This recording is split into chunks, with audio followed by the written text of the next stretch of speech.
broken down and tired of living life on a merry-go-round. Hello, Facebook family. Hi, Apostle Dennis here, coming live and direct to you from eLife Media, eLife Studio, the voice of Class Act, the hour of the renewed man. Come on, join us this day. We have some powerful guests with us today. We're going to share from our hearts.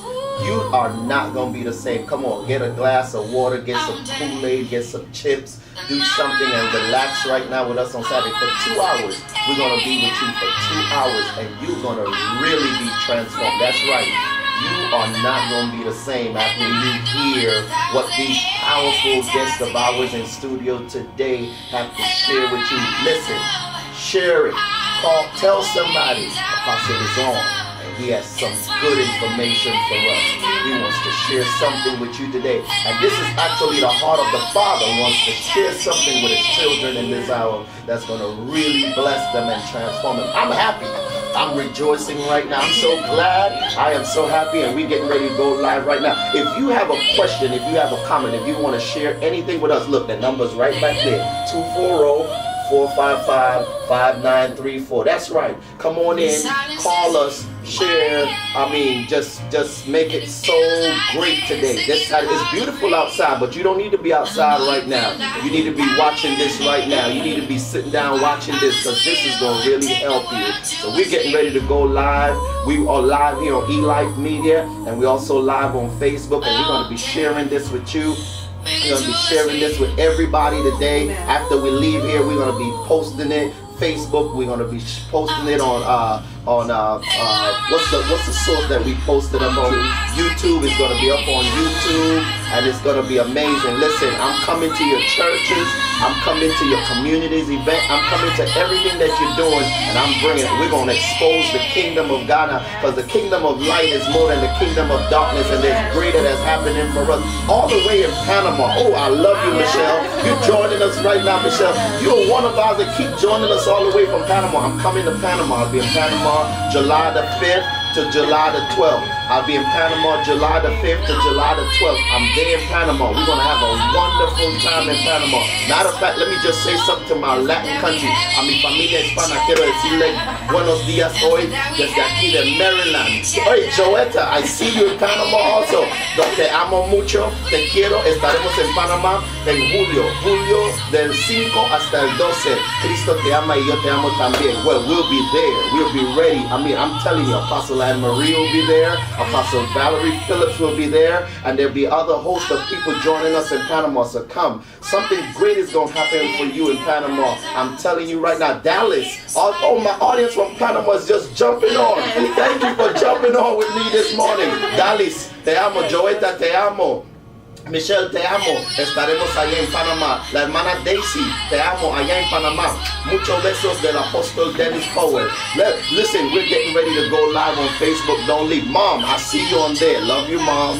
Love you. You on there. I love you. Amen. So we're getting ready to go live right now, and I'm going to be able to introduce my guests to you. We're going to have just a relaxed time, just chill, and we're going to just have a beautiful time. Amen. So we're getting ready to, all those hearts popping up. Yeah, keep sharing. Keep sharing. Come on, tell somebody. Tell somebody about this right now. Tell somebody about this. Keep sharing. Well, we're getting ready to go live here. Well, this is the Voice of Class Act here at eLife Media, and I am so glad to be with you today. I'm your host, Apostle Dennis Powell, and this is the hour of the renewed man, coming out of 2 Corinthians 5:17. This is the hour of the renewed man, so there's going to be somebody renewed today. I'm so glad that somebody's coming out of darkness today, and they're walking in the light. I thank God that shackles are going to be broken today, yokes destroyed, for the kingdom of God is in operation right now. And so I'm so glad. Listen, we don't have no time for jealousy, bitterness, and backbiting. We're not even doing that. That's old. That's played out. That's the old man. This is the renewed man, where we love one another, where we push one another, where we encourage one another. Listen, come on. We have no, this is the, one of my spiritual parents,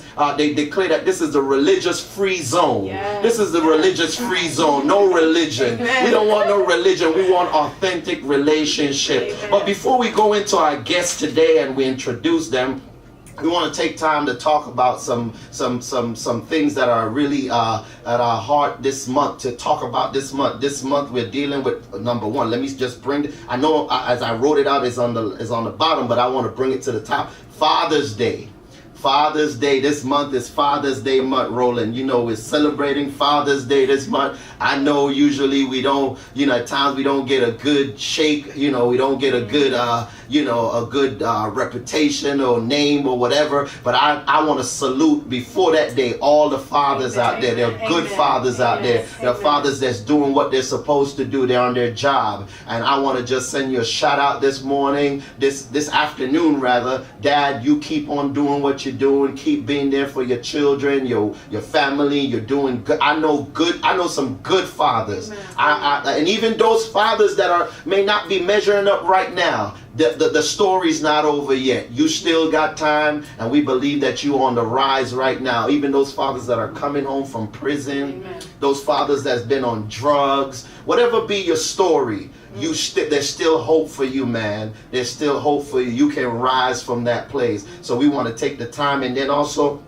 this month is National Cancer Savior Month. I mean, I know that's a real bad epidemic. I mean, so many people, we have family members that's been touched by cancer, that has dealt with it. We want to just let you know that we're here in your corner, and we know that healing is your portion, and that you're not gonna have to die to this evil disease, but you can be healed, and doctors are working, and that the answer for cancer is Jesus. But there are also things that God is downloading to doctors to bring us to a place of healing, and so I want to thank those people that are working out there, and then also is Men's Health Month. I want to encourage all my brothers, listen, especially brothers like me. I'm not going to tell my age. Yes, I'm going to tell my age. I'm 48. I'm getting ready to hit 50. Men like us don't want to go get our checkups. Come on, brothers. It's time for you to lose that pride.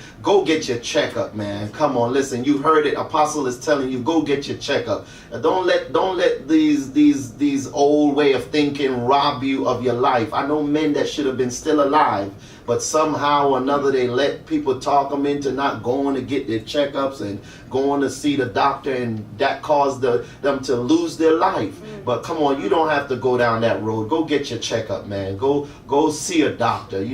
Don't ignore the pain. Don't ignore it. Go see a doctor. And then this month is also Black Music Month.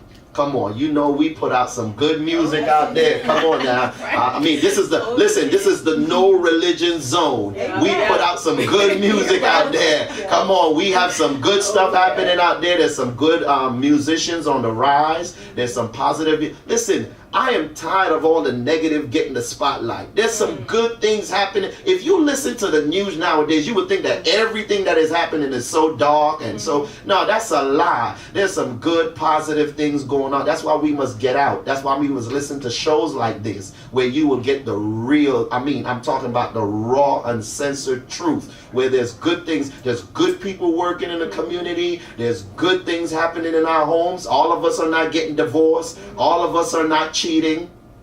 Amen. There's good pastors out here. All of them are not stealing. All of them are not sleeping around. I am one of them. We have others that have come through here, and we're going to meet some good young people, a good young person today, a good pastor's wife. We're going to meet that. There's plenty happening. So let's celebrate the black music this month. Let's celebrate. I was raised in the era, man, where, Marvin Gaye and Teddy and Al Green, and come on, give me some more, bro. I know you are Earth, Wind and Fire, Luther Vandross. Come on, some of us are products of those love songs. So some of us are product, and some of us was operating under those songs. Sexy chocolate.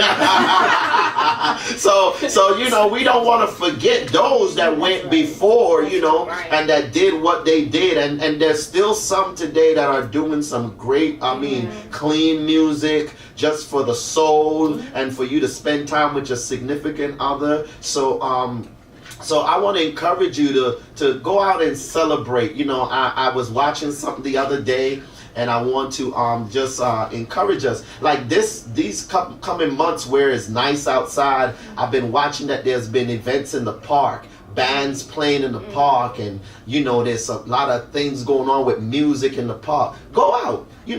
One of the things that I do in the ministry, I encourage the people, once we hug on each other and love on each other, go out with your family. Don't go home and lock up no, go out, go to the park, listen to some of that nice go-go music that is being played, or that jazz music that is being played. Brother Apostle, I got some great music for you. You got some great music? Not have to play, but I got a great music story for you. Oh, what's a great music story? So, and Karen, if she was here, she'd attest to it. Uh-huh. We did a live show on stage with a whole bunch of people involved with Elite Media. Yes. And we had the fortune of having a local musician who's played with Prince, Parliament Funkadelic, and Chuck Brown as our lead musician. Wow. And the great part about it is that when we create music, we can create music in the studio, and we can create it right on the spot. Right. And it was a wonderful thing. We did a talk show like you're doing now, brother. And then when we took a break, we let the band play, doing commercials like you see on the Tonight Show. So I just want to let you know, in terms of good music, this is what's coming, and Karen is a part of it. On July 8th, we have James Brown's former drummer, 13 years, Mr. Mousy Thompson, playing the drums during the show, and we're inviting conga players from EU, Rare Essence, to play around him while he's playing that groove. Why? So we can demonstrate the whole world in real time the magic that we can make with our music, the positivity we can get from one another. So Pastor, at the end of Father's Day, the first week in July, we're going to take what you're saying and we're going to put that music out for everybody to see. Yes. Remember, this is the no religion zone, This is a no religion zone. So listen, this Karen had mentioned this to me, that she participated in the one. There was one that went down already, and she told me, Apostle, you got to come out and hear this, Apostle. And just by her mere energy, I was like, yes, I want to come out and listen to it. Oh, it's so exciting. Because she came out with such a joy. And this is what I tell the saints, after you come out of a service where God just ministers to your soul, you need something to minister to you also in having fun and koinonia with your family. So, go listen to some of that healthy music. Listen to some of that stuff that will just, elevate you, and just, just be able to hold your wife's hands, or, play around with the kids, just have fun. And this is what we've been missing, laughter and joy with each other. So come on, let's do it. July the 8th.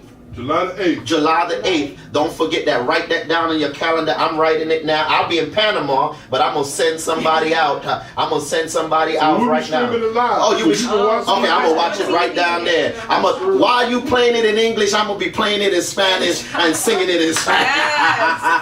Right down there. So I'll be down there doing all of that. And you streaming it live, and I'll pick it up down there and share it with the people down there. So we're so glad about that.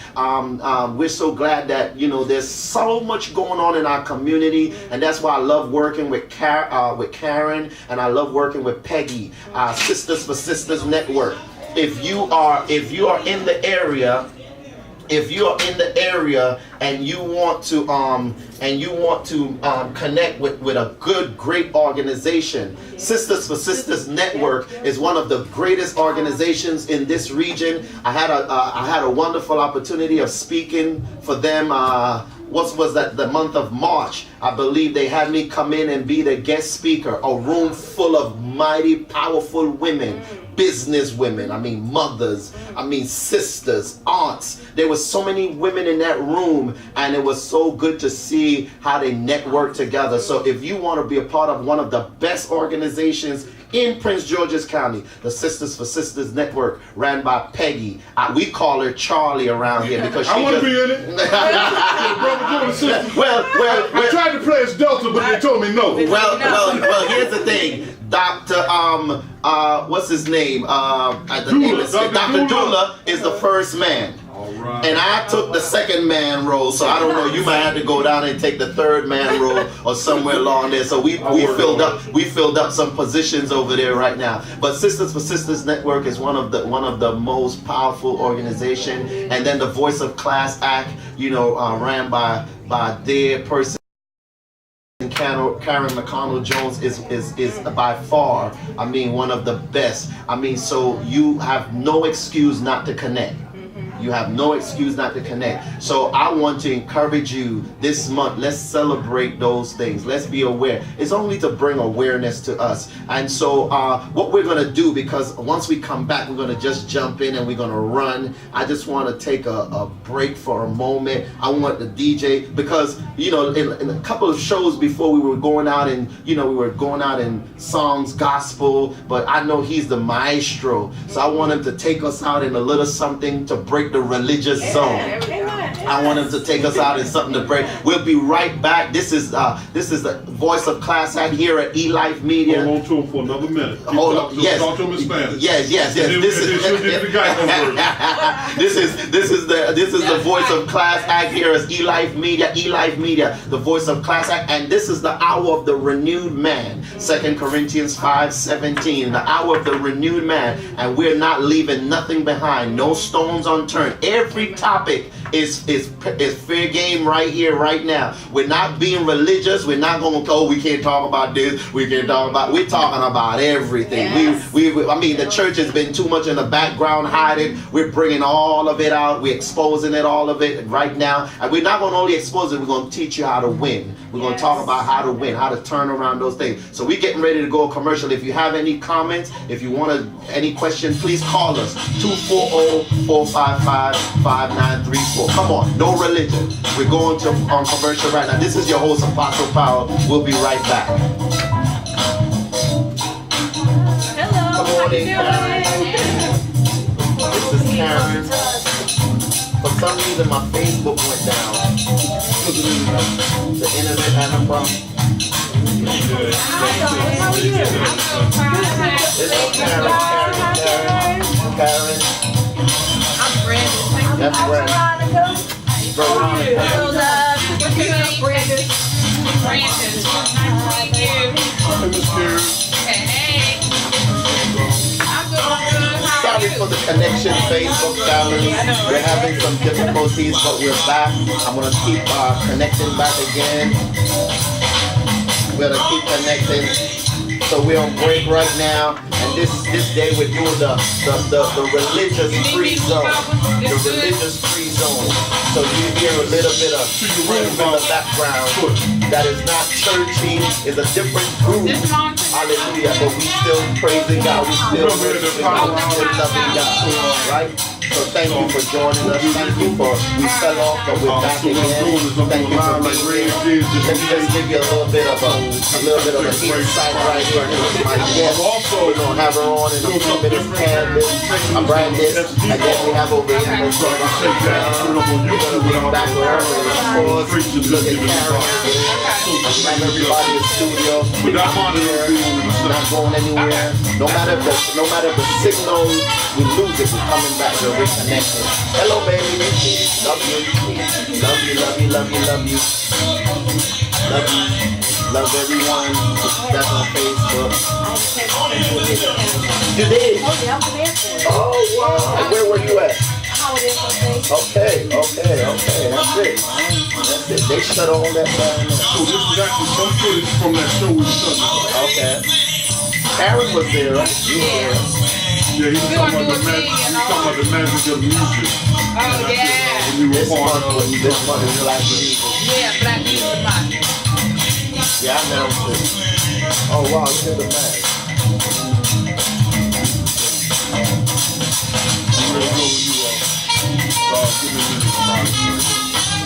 I'm gonna break it. It's false.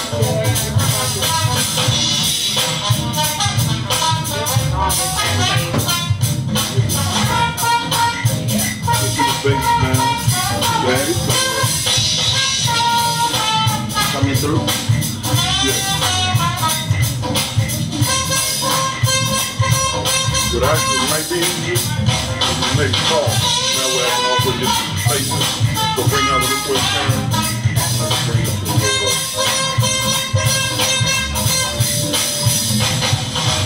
And I'm gonna do a slight back and let's see if that works. So this one. So this is the 4. This is the one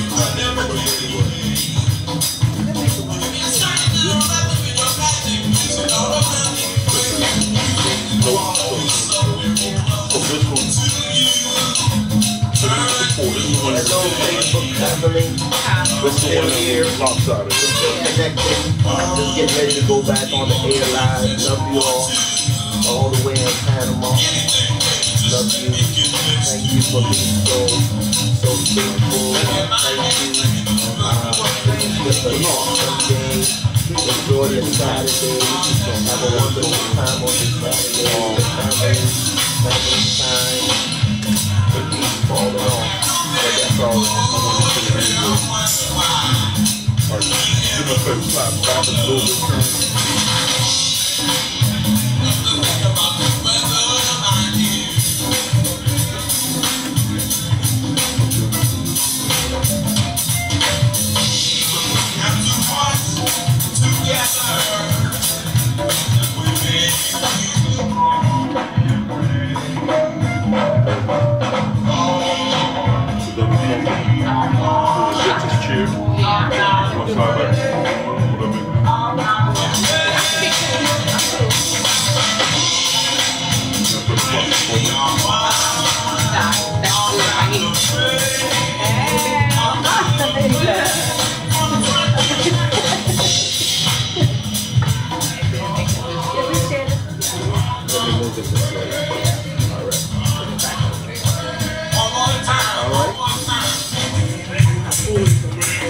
Hey, Pastor Savoy. Got you. See you. I'm here. We're here. Brandis is here. Pastor Veronica's here. Karen is here. We're here.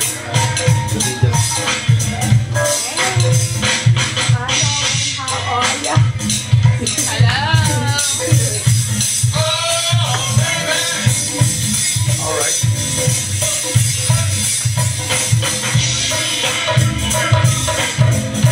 The No Religion Zone.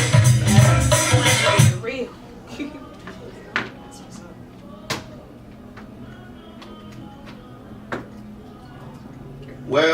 Well, we're back. We're back here, eLife Media, the voice of Class Act. I'm your host, Apostle Dennis Powell, and we're here just having such a wonderful time on a beautiful Saturday. I hope you went and got your Kool-Aid, your chips, and you're doing exactly what I told you to do, because we're getting ready to take off right here, right now. Before we do that, we have the one and only, she is all over doing all in all, and she's just so wonderful. Karen McConnell Jones just joined us, and I just wanted to say hello before we just let the guests go. Hello. Welcome to the Voice of Class Act, the Renewed Man Hour. I like that. I love it. This is great, Apostle. I'm just great to be here, and yes, and seeing you holding it down the fort. You don't need me, but I just thought I'd show up. Yeah, I just thought I'd show up today. That's right. Keep it interesting. That's right. What's going on in the community today, Karen? Well, today actually it's so busy. Then the springtime, summertime, you always got something going on. So they having a town hall meeting over at Oxon Hill Library today. Which is great. And also in Washington D.C. today, they also they doing because this is Men Health Month, so we must talk about that. So they doing free blood pressure check up until 1:00 today. Yeah, I did mention that a little bit. Yes. Encourage the brothers to go out and get their exams done. Definitely, we got to. So they really want an emphasis on high blood pressure, because they are still saying that it's the #1 silent killer. It is today, because high blood pressure, you don't always have to get the warning signs of the headaches, or the tired fatigue. It can just come out of nowhere, and also when it go undetected, what they starting to find out is people having more kidney failure due to the high blood pressure. So sometimes people don't find out they have high blood pressure until they go in complaining about, their kidney and find out, yes. So, we try to keep it real and keep it informative here on the Voice of Class Act. So that's the great things that we talking about today. And Peggy, she's out there doing what she do. Charlie is out there doing what she do best. Yes. And I'm just happy to say that, we got some great things coming up. Ourselves, our Sister for Sister Network, we'll be with the PNC next month. So we on the PNC trail right now, going out speaking and getting people signed up for the PNC. I am just so thrilled to be having George Frazier. The PNC is the Power Network Conference. They have George Frazier here. He's an excellent motivated speaker. So he bring him and his whole crew come and just thrill us for 4 days. It's Wednesday through Saturday. At the Gaylord. At the National Gaylord. That's right. Yes, at the Gaylord at the National Harbor. So if you're in Prince George's County, Maryland area, you got to look us up because we be out in the community making things happen. So that's right. I want you to just give a plug on this Monday. We're going to be in an event this Monday. Yes. It's powerful. Just give a plug to that. Yes, this Monday we will be with Dr. Dula, one of the brothers that you mentioned. Hey, the number one brother, as he like to say, but I call him the Godfather of Prince. Yes, the Godfather of Prince George's County, Maryland. He's the president and founder of the South County Democratic Convention, and it is going to be on Monday. We need to get more into our Democrats, where our election here is local election time here. So he's going to have Angela Alsabrook as one of the speakers. She's a state attorney for Prince George's County, Maryland. And then also he's going to have Michael Lyles, who's running for the state attorney position because she's running. Still not official yet, but we know she's running for the county exec position here. Yes. And then he's going to have Ben Jallis there, who just announced that he's running for governor. Okay. So Monday is the place to be. We'll be over in Suitland, Maryland, off of Arth Road in Suitland, Maryland from 6:30 to 9, and it's going to be an awesome packed house because when you have a lineup like that, we only expecting great things to happen. And of course, Apostle would be. He'd be invited as my special guest. Will be in the house. Don't forget that. Yes, he will be invited as my special guest in the VIP section. In the VIP section. Not sure just you only make that section. clear. The Make sure you make that clear. I will be in the VIP section. Yes. That's right. I like how God just upgrades you. Just gives you favor and you just get upgraded. You don't have to make room for yourself. He'll make room for you, So I'm so glad that that's happening. But look, I know you got plenty. Right. You got a whole lot. We could stay here all day and you could fill us up with all that's going on. I want to give room now to these wonderful guests, and I just want them to have their time, and I just want them to go forward. And I'm not going to even introduce them. I want to start from the young lady right here to my left. And we're going to go then to the other young lady to my furthest left. And I just want them to go ahead and just start out wherever you want to start out. Because I don't want to do the introduction. I want you to do the introduction. Tell us who you are and whatever is on your heart. Well, my name is Brandis Brickus. How you guys doing? I'm super excited to be here, to hear about all the great things that's going on. I live in Bowie, Maryland. I'm 24, young, married. Got married when I was 22. Love the Lord. My heart is just so caught up in Him.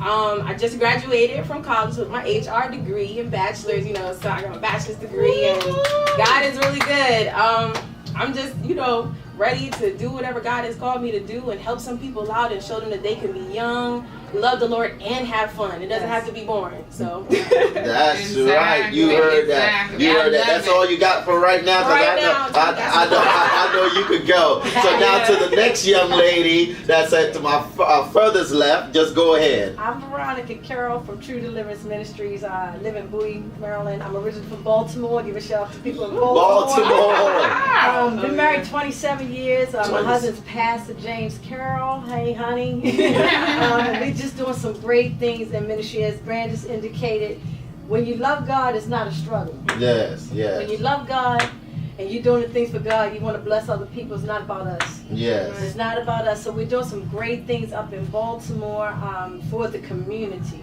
That's We're right. reaching out to people. We're feeding the homeless. Mm-hmm. We have a vacation Bible school coming up. Yeah. We are just elated with some of the things that we're doing up there. We're working with an organization called Day of Hope. I don't know if anybody's ever heard of them. They're doing some great things up there as well. We work with several other ministries there, but we are there. God planted us there for a reason. That's right. Because after the riots broke out, we came back to Baltimore, and we're right there in the middle of the community. And you know, the struggle is real for people. You were That's talking right. about that. People are dealing with some really harsh things right now, but we just want to love on people. That's right. For God is love. So we're not being religious, but we have a relationship Yes, with God. yes. But we have to love people and meet them where they are. Right. You know, so many people have been in churches and done God a disservice. Oh, wow. Speak on that. Have Speak done on God that. a disservice. Speak And we on just that. want to know people know that God is real, and we just here to help. That's right. That's We're here right. to help others, and you know, my husband has a heart for God's people. So we're just trying to do what God has called us to do. To do it without complaining, without murmuring. That's it. That's You it. know, we're not coming in a form of fashion. That's it. We're real, That's it. and That's we're reaching out, touching people. That's it. That's all I have for That's you. it. That's it. Now, before we pass the mic over, before we pass the mic over back to Brandis, because I got some questions. You know, I'm always bringing the questions, bringing the heat. You know, just bringing it on. It's no like intrusive stuff, just stuff to have fun. But you know, Pastor Veronica came bearing gifts. And she gave me this pamphlet that they have and the fan that they have in the church, and it's so nice to see that, you know, people can come and bring stuff from their ministry, and they can it's done in such an excellent way. It's such you know, just awesome. Not any and anything. It was done the right way. I want to ask you about the name True Deliverance Ministry. Like, you know, can you talk to us about that a little bit? Yes. So my husband, like I say, he came from Boston, Massachusetts, born in Boston, Massachusetts. And his father was a bishop. And so he really was a prodigal son. And years ago, as things began to materialize in life, we were dealing with the things of life, God called him into ministry, and God gave him John 17:17. And then also along with the scriptures that are there for you to read. And because people need to hear truth. Yes. We don't want to sugarcoat. Yes. As I said, people are dealing with some real issues. Yes. I mean, and people behind them four walls in the church. Yes. And have put on such a front. Oh. Put on the front. We want to be real and show people that God is real. God is real, and my husband, he has labored and laid before the Lord, and we just love. We want people to become all that God wants them to become. And the way that we have done this is to be real and transparent with people, and tell people that the struggle is real, because people are dealing with stuff out there. Even we've been married 27, we're dealing with stuff. Yes. And you know, and we don't want people to think, hey, everyone in church, you know, you go through the services, they recycle saints. Oh God. Recycle saints. Yes. And I'm telling you, we are free, we are That's liberated it. in Christ, and we have fun. We love each other, and we do things to bring God glory. To bring God glory. So God gave that to my husband in a dream. In a dream, gave him the name in a dream. And we want people to be really delivered. And we want people to be, you know, understand that, you know, we understand. We understand what you're going through. So this is who we are and what we do. And matter of fact, our Bible study that we have, we do it over the phone. And I like the We do name it over here. They Tell call the it Truth. Tell the Truth. And I'm here to tell you, it's raw. Tell the Truth Bible Let me tell study. you, it ain't like normal church. I'm here to tell you. That's all I tell you. It ain't like, it's so different. And the people come, we've had people walk off the streets on drugs. A young lady came up in the church one time with a red cup, what was in there, I don't know what was in there. But guess what? We loved on that young lady. People dealing with drugs, I'm here to tell you, it's real. And we just love the people and show them, you know, God is love. We ain't judging nobody.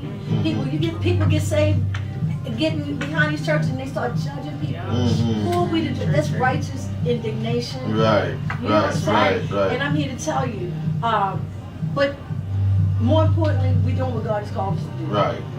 Right. And I like how these two are connected. True deliverance. Right, it's about You know, like you need the truth to be delivered. That's You know what I mean? Yes. I like the way how it's just there, so rich. And what you Where talking they about? located? We're in Baltimore, right there on 1530 North Bentlow Street at the Easterwood Rec Center. Okay, so can you tell us again that address for those that are listening? The address, we have services Sundays we start at 10:30 at the Easterwood Rec Center located at 1530 North Bentlow Street in Baltimore. I believe the zip code is 21216 or 21217. It's right near Carver High School. Okay. And it's right about 3 to 5 blocks away from where the riots took place. And we just go out to the community. We feed the people. We love on the people. We talk to the people, and just God sent us there for a reason. That's right. We were That's down right. here in Bowie.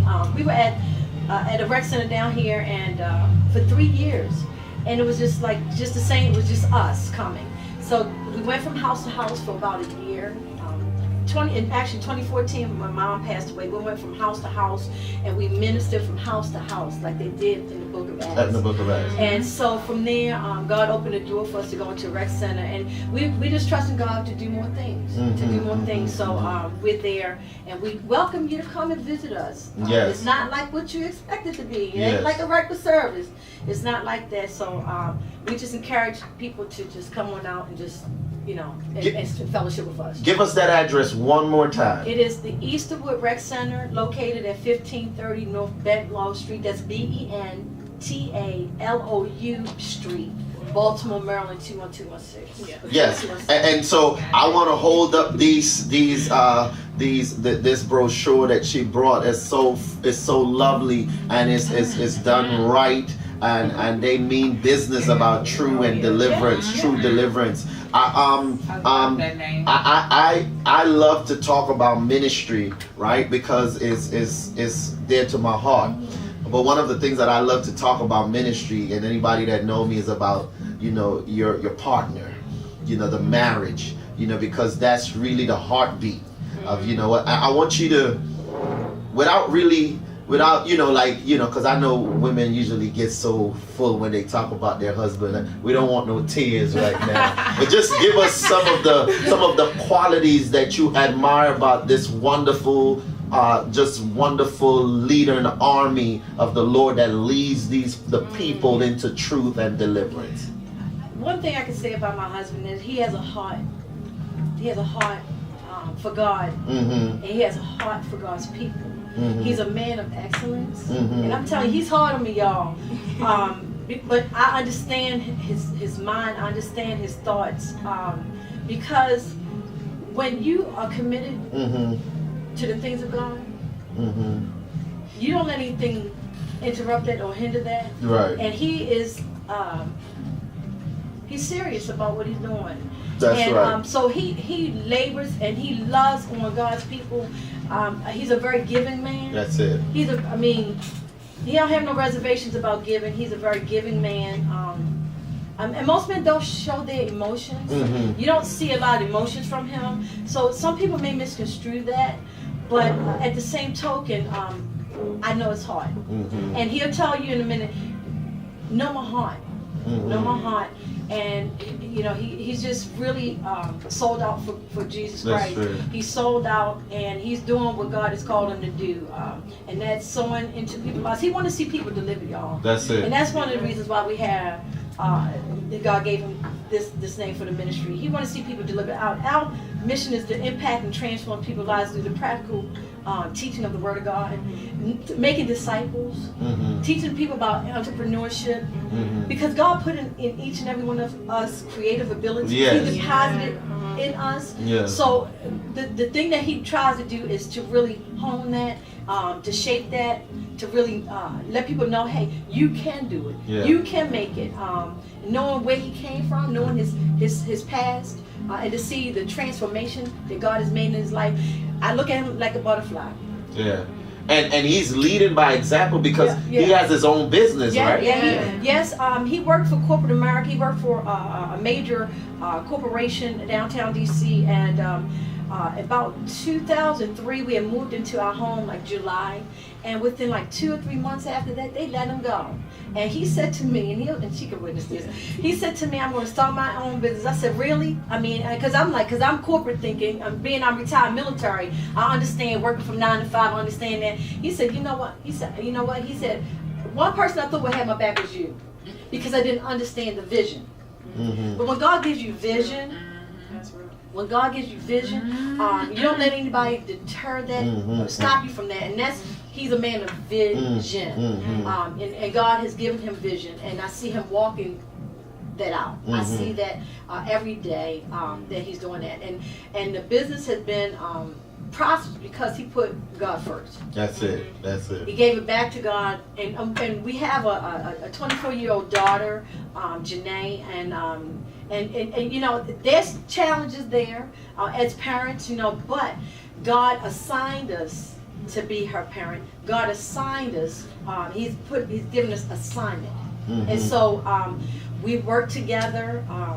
You know, and some things I don't understand, but being a pastor's wife is hard. And people can relate to that. Pastor's wives can relate to that. But when you do what God called you to do, and you do it like that, everything else is irrelevant. Yeah. Everything else is irrelevant. Yeah. That's good. I one of the shows that I'm planning to have, because it's dear to my wife and she's listening.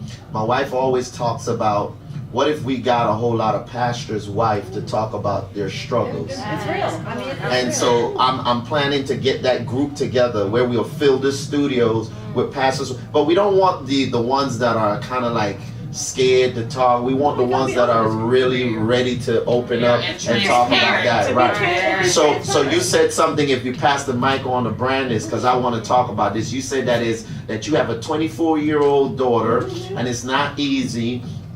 And it's very, you know, there's some challenges, but God assigned you, and you still, you know, you're still faithful to the cause.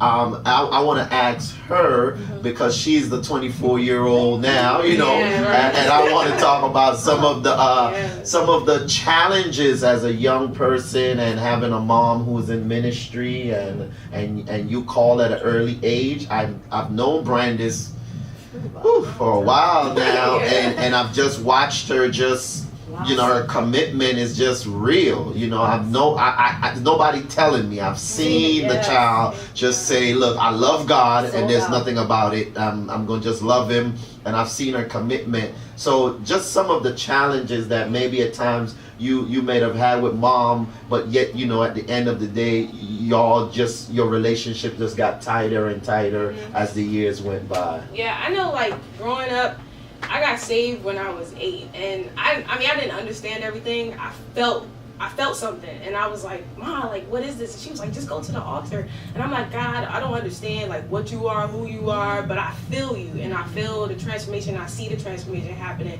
So, you know, I went to the altar, gave my life to Christ. And, you know, my parents, they taught me things. It wasn't always easy. Sometimes I wanted to do what everybody else was doing, but there was something in me that said you can't do it. I remember one time I was in high school, and I had a group of friends that, you know, I was trying to connect with, and they were like, hey, can you just lie real quick and say this check is for you? And because I need to go to the homecoming, and, you know, just say that my mom gave it to you, because she had obligations. You can't have obligations if you want to go to homecoming. So I was like, all right, you know, I'm gonna try to fit in. I'm gonna do it. All right, cool. So I go in there, and the lady's like, is this ticket for you? And I'm looking at her, and I'm like, yes. And I knew I was lying, like, you know. And the Holy Spirit, I started burning up. I was shaking, and I was like, I'm sorry, y'all, I can't do this. Like, y'all might hate me, not want to be my friend, whatever, but I can't lie to this woman, because I know on the inside the Holy Spirit is convicting me. Yeah. And so, I mean, that was a really amazing point in my life, because I learned God's voice, and I learned, you know, that he has an effect in you, and when you accept him in your life, he starts to change things. It might not happen overnight, but it's like day by day, you walking with them. And I know my mom, like, I mean, it was kind of different. I wasn't like the rebellious kid, like when it came to my mom being a pastor and my dad, you know, being alongside her. I was always open to it, and I used to actually get upset at myself because I was like, God, like, why do I want to do this? Like, I want to go and smoke, I want to go and drink, I want to go and party, but it's something in me that won't let me do it. Because you thinking as a young person, and we just being real, we keep it real, right? You're like, man, they having fun. It's boring over here. Like, I'm sitting in church all day long, coming in here at 7 a.m., you know what I'm saying? They praying for hours and hours. We don't get up to 3. Come on, y'all. Like, but God, it seems like they having all the fun. Right, you know, like, what about me? Yeah. You know? So my mom's ministry, Safe Haven Ministries, Incorporated, it's just, she wants to be real, and she says it's where ministry meets the streets. And it's like, we want to really, like you said, be relatable and really, you know, talk to you where it hits, you know, home. So even like, okay, I was a virgin when I got married. That was a challenge in itself. I remember like guys at school trying to come at me. I mean, I was sexually harassed, you know, and I didn't know what was really going on until I got a little bit older. But just even having to make that decision to say, I want to wait, you know, until I get married, and I want to save myself and, you know, not allow certain things to happen, and make that choice to live for God. You know, I just But you know, you went ahead because I was gonna ask you about that, because I happened to be a part of being there. I didn't make it to the ceremony, but I made it to the celebration. And I happened to see all the words that were said, and I even saw you talk to your husband once it was pronouncing y'all at the celebration. And you said some things that was just, I mean, I was sitting in that chair and I was like, wow, this young lady really means business. You talked about how you kept yourself for your husband, and now you can give yourself to him. I want you to talk to a young person out here that maybe is being pressured by some other person to just have sex and just give it up or just do whatever. And I want you to get into that a little bit more, because we're finding that young people are just giving themselves away without any knowledge, any understanding of what they're getting ready to get into. Can you talk about that a little bit? Yeah, I can. Whether you're a female or a male, it doesn't matter. Like, literally, I feel like we target girls so much, but the boys should be targeted too. But honestly, like, I know you may love this guy and you know, or you may love this girl, and it may seem like, I mean, your hormones are raging, and I mean, it's not easy, because I went through that, even being engaged and, you know, spending time with my husband, and I'm like, I wasn't perfect, you know what I'm saying? I never had sex, but, you know, some other stuff always go down, and I would feel that guilt. But I want to say to you that it's never going to satisfy you. It will never satisfy. It will never make you whole. It will never make you complete. Yes, it might, you know, get you something for the moment, but it's only temporary, and 9 times out of 10, you don't even really end up with the person that you slept with. And I want to say that if you're looking to be whole and to be complete, and you're looking for acceptance and love, wait and call on the Lord. Just find someone in the church or the body of Christ that can truly be honest with you and straight up with you. And I would say it's worth the wait. It's not perfect, even when you get married, to go through that, but I would say it's worth the wait, because you don't know what's out here. There's diseases, there's STDs, and a lot of times, a lot of guys, for my ladies, a lot of guys are just telling you what you want to hear just to get that. And when they got it, they're gone, and you're left broken, and you're left confused, and you're left empty. And sometimes people don't recover from that. Sometimes, I mean, they lifetime trying to fill this void over and over again. So I would say, wait. It's not easy. I'm not going to tell you it's easy, because it's not. But make that decision. Make it up in your mind that that's what you want to do, and follow through with it.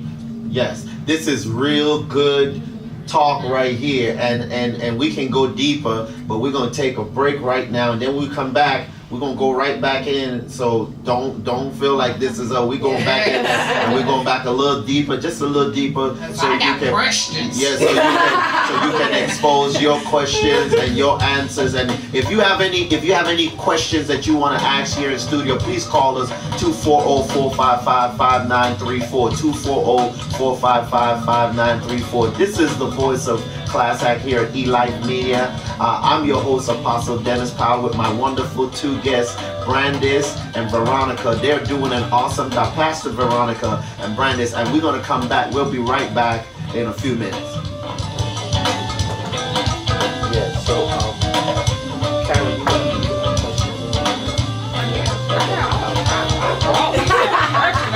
I'm going to let it back to you. I'm going to let you back to that. Yeah, that's why, because of the power outage. Okay, I'm going to just stop. I'm going to stop. I'm not recording anymore. Because if I keep falling off, it doesn't make sense.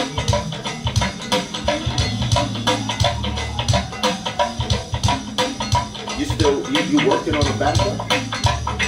They working on a backup plan? Well, what happens is the power and the internet are not necessarily connected. Okay. There's something going on with the internet. I noticed that yesterday. And it might not be just me. It might be area-wide. Okay. Because the way it's popping on and on. First time I've ever seen it like that. Is that not what I see over there? That's why I was like, her face looks so familiar. Yes. And then it was like, yeah, that's Wasita. Yeah. She works over here with them. No, she probably just seen, the first of the month they had meetings. Okay, yes. Different, So she's selling, she has a page. she probably And I saw her outside and I was like, she looks so familiar. But I was like, I didn't want to call the name. So I was like, when the radio station, when Karen comes in, she'll be able to identify her.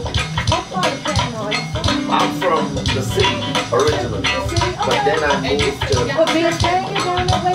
Yeah. no Rehoboth. Oh, you from Rio Grande? Yeah, and then we moved to Columbus. I knew where you were stationed. I knew where you were stationed because my dad is an army. He was an army. Yeah, then he went to Japan and Germany, but even my mom broke up right after, and then she remarried to my dad, the person that I call dad. They've been married forever, so I didn't really follow. If I don't just show you, y'all, my stomach will be talking over y'all. So I either need to come around, I need somebody to grab this. Whenever you're ready to do it, have your husband reach out to you. Have him reach out to me because it is different, but the more you have the connections, the better you are. Yeah. And so, You want to get something? Yeah, because my stomach's going to start over talking y'all. I'm gonna be down on Central Avenue. Yeah, let me Somebody, if you want to do somebody it. kept me up like all night. Really? Was that Karen? And then I would have seen that If you, I didn't go see it. whenever you're ready, So I hugged them just reach I out to hugged them at me. midnight. I wish them happy birthday at midnight. But see, right on time. Yeah, reach out Birthday to me, today. and we'll set That it was up. great. Don't worry about it. We'll set it up and make sure you have a good time. It's nice down in Panama. Yeah, The food is just so good. We'll make sure you have a good Yeah, the time. food is really good. I never made it over to Rehoboth or over to Panama. My mom did. Yeah. I could have stayed over the working day, so I didn't take a lot of time. The reason why a lot of the people from Panama jumping on, they probably thought I was gonna have my dad on today. He's here, but he's in Atlanta. He had to go down to my sister, Okay. so he's down in Atlanta with them. So they probably thought that he was gonna be on. Okay, I'm like, Panama. Yeah. Who would have thought it? Yeah. I was there from 91 to 95. You was 91 to 90. Right after, They closed all that down. because everything moved to Miami, like Florida. Yeah. Southern, like the Southern moved there. There was so much land and It's a nice place. I mean, I think they sold the houses. or They something. sold all of They those sold the things. houses. Once the Panama Canal got turned over, everything got No, to Panama. They're the same country, yeah. Wow. They turned everything. It don't even look the same. They don't? They don't keep it. Yeah, So you what about know, the train? that's still there. That's Did still the there. Japanese take on the train? Nah. Panama got everything. They did? They got everything. They got everything. Gosh. Yeah, they Oh my got God. They have an area down there called Hollywood. They got everything. Let me tell you about Hollywood. You know, like the houses fall down. You Yeah. see, everything was there. Everything went on down in Panama. Yeah. Everything. Yeah, it was. It's an interesting place, but that's like I say that. Yeah. At a club. Really? At a club over on Wow. yeah, I got saved over on the Army base for what was it called? Yeah, Amador? Because there was No, Amador. the Amador was the big Army base. I was the car, I can't even think of the name of the Lord Jesus. On the other side, over by the mall, Albrook. past all the Army base. I can't remember the name of it. Albrook. Auburn was a housing area. Yeah. Where Air Force was at. Yeah. It's still there. They still have it now. I can't even think the name Now of it. Albrook, the big houses that they used to have there, that's a mall now. Is it? Turned it into a big, huge mall. Nice. Panama has about 10 malls now. There was only one mall Nice. there when I was there. And downtown on Central Avenue. You wouldn't, Expanding and all that. you would know it because everything It's is, one mall. they have a lot of toll roads, They do. big high-rise buildings. That's what I'm saying. But the real estate is That's what my sister and I invest in now. real estate. Yeah, we don't mess with too much of the real estate here. Real We estate. bought in cheap down there. Real Want my estate. apple? My God. Yeah, we learned it. Line. Karen, Dr. Robinson will be on the 17th. We confirmed. So you'll be on we'll be talking about meds in the church. Oh, medicine. Meds in the church, yeah. Medication. What? Yeah, Yeah. we're talking about medication in the church. On the 17th, he'll be here. He's an elder that's a doctor, a psychologist. He graduated from Capella with his doctorate. Oh, yeah. Acapella University. Yeah. He graduated, so he's an elder, but he's a doctor. Yeah, so he's gonna be talking about meds. Man, What's up? I had 2 masters. Surgery. Right. Came out here to get licensed in Maryland. They wouldn't have shut half my class. Really? Yeah, they won't. They won't. I had my master's, and a lot of credits are not transferable. No, not her. For license. For licensing, they would not accept For it. licensed counselor. They would, you gotta They would take the course. They're telling me I gotta take take. the required here, requirements here. Every state is different. Every state you go to is different. Every state is different. That's $127 down the drain. And I want to move back to New York State. But I can do it. Cost of living up there is high. Well, no, not in upstate New York. Okay, Yeah, I was upstate. coming to Syracuse. Okay, Syracuse, okay. Alright. But I can't leave my family now. Yeah. I can't get licensed. Get ready to go back on. Amazing. You want me to go over there when the line is short? No, sweetheart, you good. But I do appreciate her offer. Well, we're back here at the Voice of Class Act, eLife Media, the Voice of Class Act. I'm your host, Apostle Powell. I'm here now with this wonderful group of women, the renewed man, 2 Corinthians 5:17, and we was just talking to Brandis here about remaining pure for her husband and how much of it was not easy, but it was done, and I just like that whole team concept, because it took a team. Yeah. It took that team to keep you grounded. Mom and daddy, God, all that team, people around you, a good support system. And so, talk to us a little bit about that support team.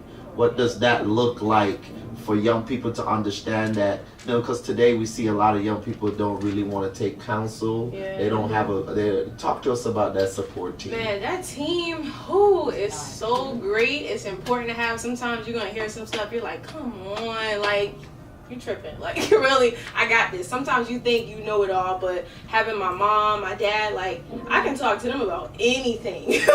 Literally sex, whatever. Like, they put it on the table and they made sure that I wasn't afraid to talk to them about it. I had, even my spiritual aunt right here, my uncle. I had aunties, I had cousins and I'm talking about people that that love the Lord, that could give me the right type of counsel. You know, I didn't want the counsel like, oh, go ahead, girl, you know, do that. You know, I didn't want that, but I wanted somebody who's going to tell me the truth and tell me like, okay, if you go this way, this is going to be the consequence. If you go this way, then that's going to be the consequence, and then let me make that decision.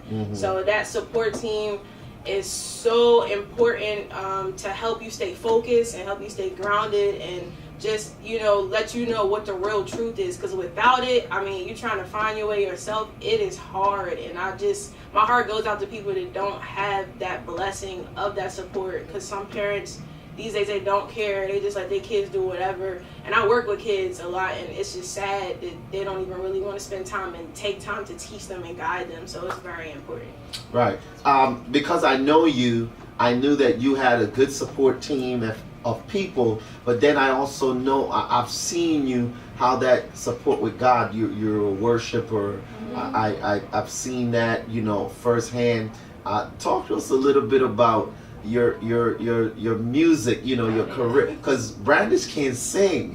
Brandis is she's multi-talented. You're a rapper.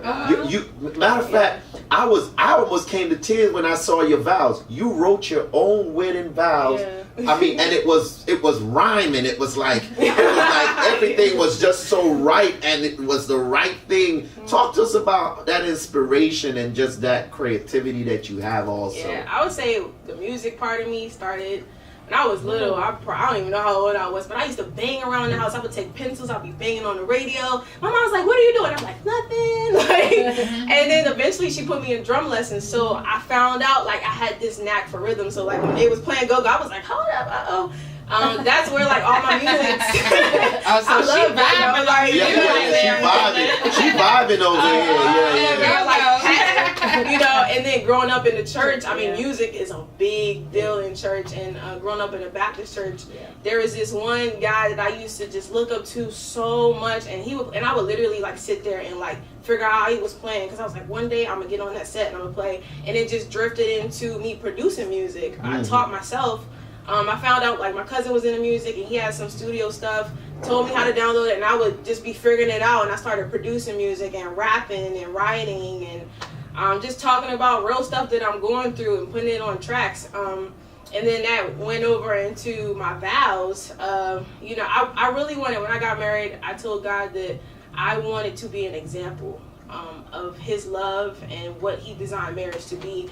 And so I told God, I want my ceremony to be ministry. Like, I just didn't want it to be the standard, like, you know, you go up there, do what you do. But I said, God, I want you to have your way. If somebody needs to be set free, somebody needs to hear something I'm saying, to know that everybody is not the same out here. Like, we're all not doing. Some people just want to help people and want to see people do good. So God, I fasted like that week before, and I got sick. I was in the hospital like 2 days before the wedding, in the ER. Like, I had a virus. It was so many things going on. I'm like, the devil is a liar. I didn't start this wedding. And when it came, like, I was tired and I was weak, but I know the Holy Spirit was on me. And I knew that because I knew where my husband came from, I knew that as his wife, as a helpmate, as to be beside him and not behind him or in front of him, I have to pour into him and cover him as well.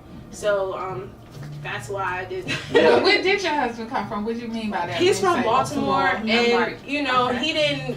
I mean, he grew up in church a little bit, but his walk with Christ struggled. You know what I'm saying? And like, to be honest, even today, it's still a struggle for him because he's had so much church hurt. He don't want to go to church. You know what I'm saying? He doesn't. His family, same thing. They're like, nah, they just judge people, they hurt people, and then it's like they end up taking it out on God. And church so, it's real. You know, and that's another topic that we're putting together, and we have already had it exposed. We had it exposed a couple of weeks, 2 weeks ago, with the Apostle Harold Dancing with Wolves, the book he just released, and how he got hurt. He got bit by wolves in the church, and it caused him to live a life of homosexuality because of leaders and what happened. So we already had that exposed, but we're going to bring it on a national level. We're getting ready to work with him in our leadership conference, and he going to come back back again. I'm looking to have him at our ministry here pretty soon, and I'll let you know when. I already made a commitment with him to bring him again. We are going to expose the book to our ministries. We're now getting people to order, because what I've experienced also in our ministry is that as people come from other ministry, they come with hurt, and they can't receive the love that we have to give them because of that prior hurt, and that's real. That's real. It's real talk and deliverance. It's real talk and deliverance. So I thank you for that realness and just that transparency in knowing that you had to play that pivotal role in covering your husband, and you took it serious and fasting and doing certain things for him before you walked down the aisle, and that was that's very important. I thank you for being such an there's people that you come in their contact and you like, oh my God, like I don't know what to do. But I always, when your mother said that she was sending you, I was like, yes, that is a true champion for Jesus. She is. I've known her one way, and I'm not saying that you don't have struggle, and I'm not saying, but I said I've known your commitment to be a yes, and you can represent me any day in the kingdom of God. There's not a question in my heart, like you love the Lord. Like I've seen that from day one. Like, and me and my wife always talk about it. It's like, babe, look at that younger. She's just young. She loves the Lord. And on fire for the Lord. She is a real example of really what. And I just, before we pass it on to Pastor, because I have some more, and I know Karen, and we're gonna make sure y'all get your time in here. But you just finished your working on your degree. You know, like I mean, I'm talking, you're well-rounded. Like I mean, I am not in front of you every day, but every time I see you it's like my heart, I just get so like this pleasure, like watching you just develop, like, you know, and I'm just like, I am a fan without even you even knowing. I'm like, yo, that's like if I could have done the things that she done as a young person, oh my God, where would I be today? So I really, it's not age. You can admire people. It's not about I admire you. Wow. So I want to talk to you. You talk to us about, you know, how much it went in, because you didn't finish like the average person, like finish. You took a break, but you still stayed focused and finished. Talk to us about that. Yeah, I mean, I was on campus for 4 years, and then like I came home because I really didn't know what I wanted to do. Like when I got there, I wanted, because it was a Christian university. Shout out to Liberty University. That's like one of the best Christian universities ever. But I was in the worship, department, and I struggled with reading music, and I really wish I would have stayed in my drum lessons and wasn't so impatient. But I struggled with that, and a lot of the students there had already knew how to read, so it was just like, oh man, I was failing this and failing that, and some things I did good at, but I was just like, this is too stressful. So I was like, well, let me try art. And that didn't work out because I'm good with that too. And I was like, all right. So I was like, well, business. And I was like, I love dealing with people. I love talking to people. So HR. And, I did my 4 years, and then I knew that I was going to get married, after I talked to my husband and everything, and or my fiance at the time. And I came home, did my last year. It was not easy because, even being at Liberty, I was going to give up. I was like, Lord, like, I don't know why you got me here, but it might not be for school, because it's just like I was unsure. But, I stood my ground. I just, let God have his way. And I kept praying. I kept pushing. Like, it was hard. I had a husband. I have a stepson. I'm doing wifey duties. And, I'm working. And, it was just a lot going on. But I just kept moving. And I would pray. Literally, like, my last class was the hardest class. It was, like corporate finance. Oh my gosh, I failed it once before, and I was like, God, I gotta pass this class in order to graduate. So what I did was, I remember the Bible talking about write your vision and make it plain. So my mom was like, just put your dreams on the board, every day, and look at it, and just, so you see where you want to go. So I would put up there like every grade that I needed to pass, and I would actually excel over top of the grade I had wrote, and I was like, this is really working. Like, oh my gosh, like this is so true. And really just entrusting God with that, just that class, something so small, like he came through, and I was like, my faith just boosted up some more. So I was able to pass, and I was able to graduate. Yeah, that's good. And I had an opportunity of seeing it on Facebook, and I was like, and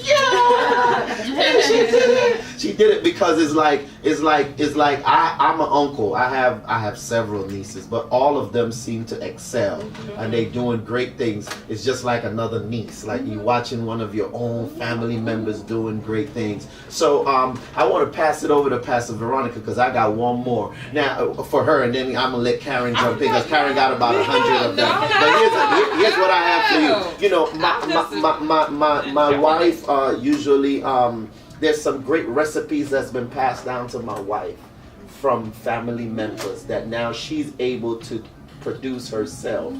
And it's been a blessing to us. Like the other day, she made this cake kind of a thing. It's not a cake, but it's like a pudding. She made this pudding that she learned from her mother, grandmother, and it came down like that. And it was so good. It was like, oh my God, this is good.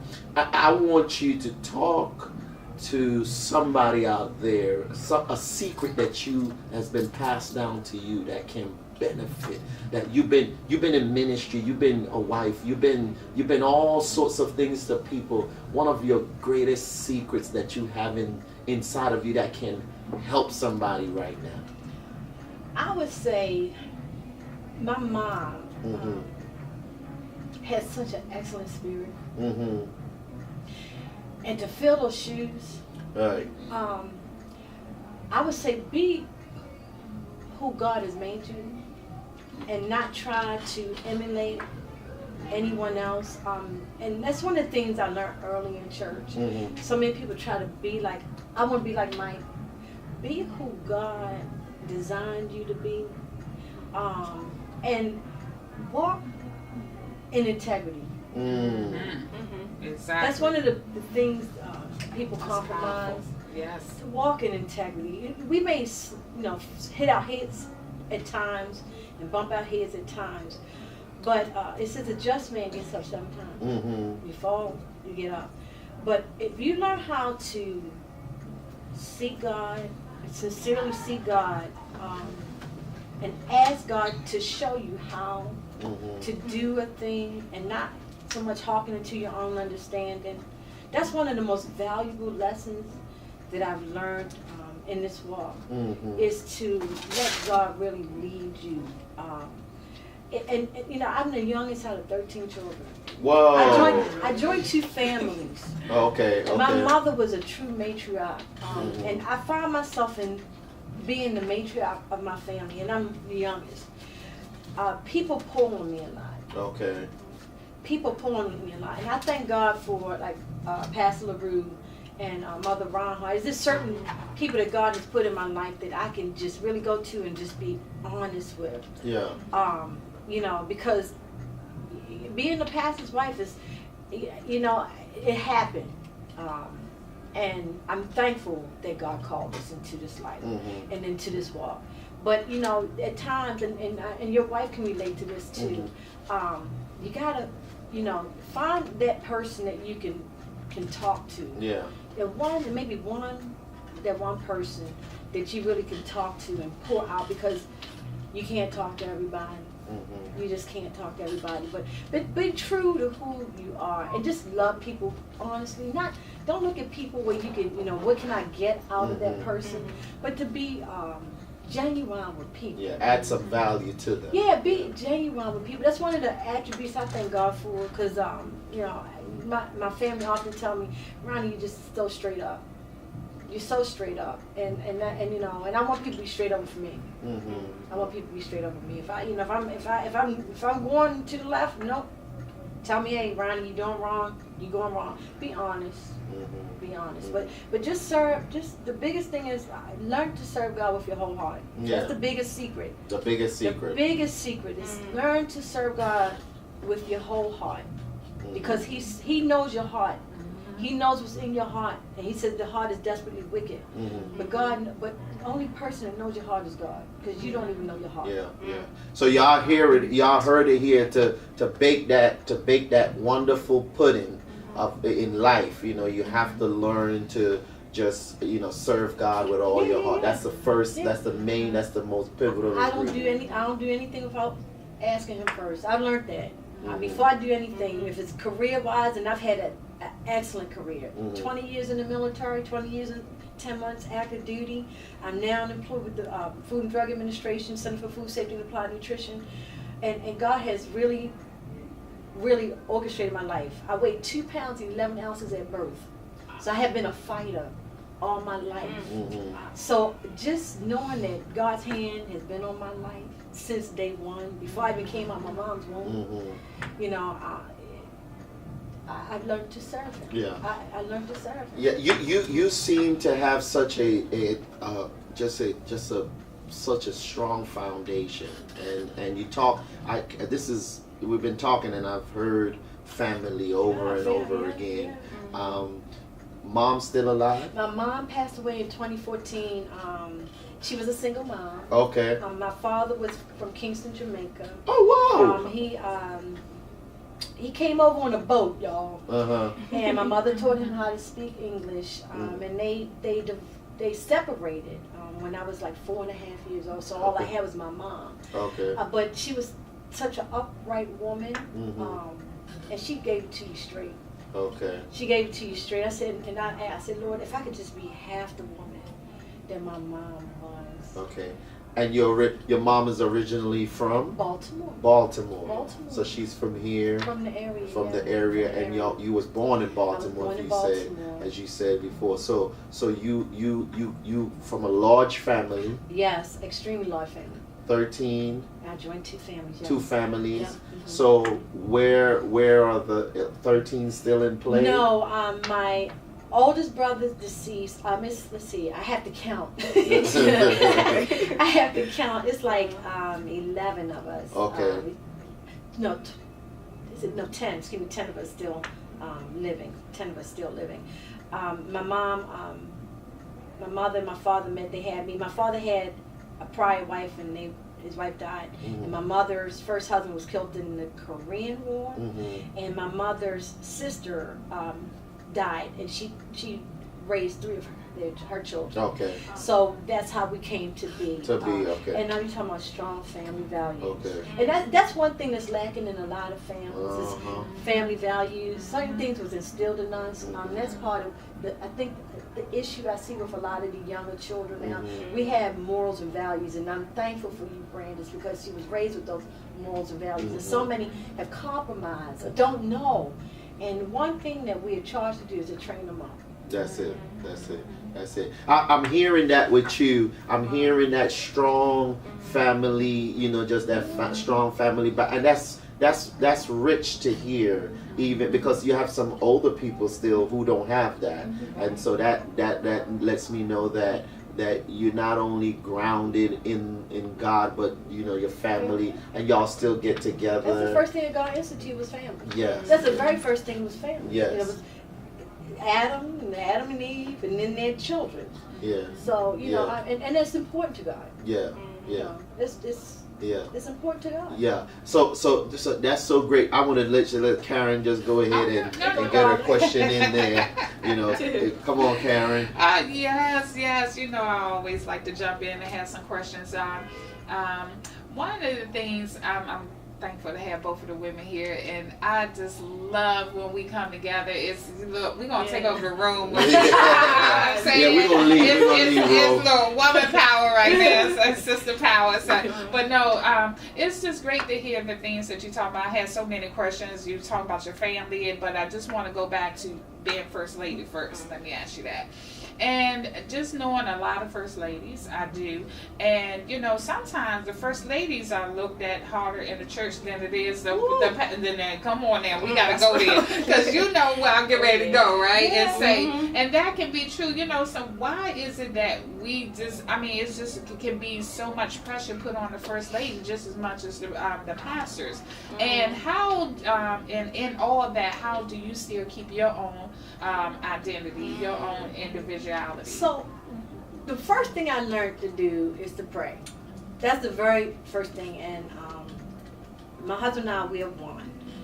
But I'm an individual, but I'm very honest with the women at TDM. And I just keep it real with them. I'm like, one thing that I refuse to be a part of and have been a part of in so many other ministries is the drama. I can't stand drama. That's a hard word, but it's too much at stake. It's too much at stake.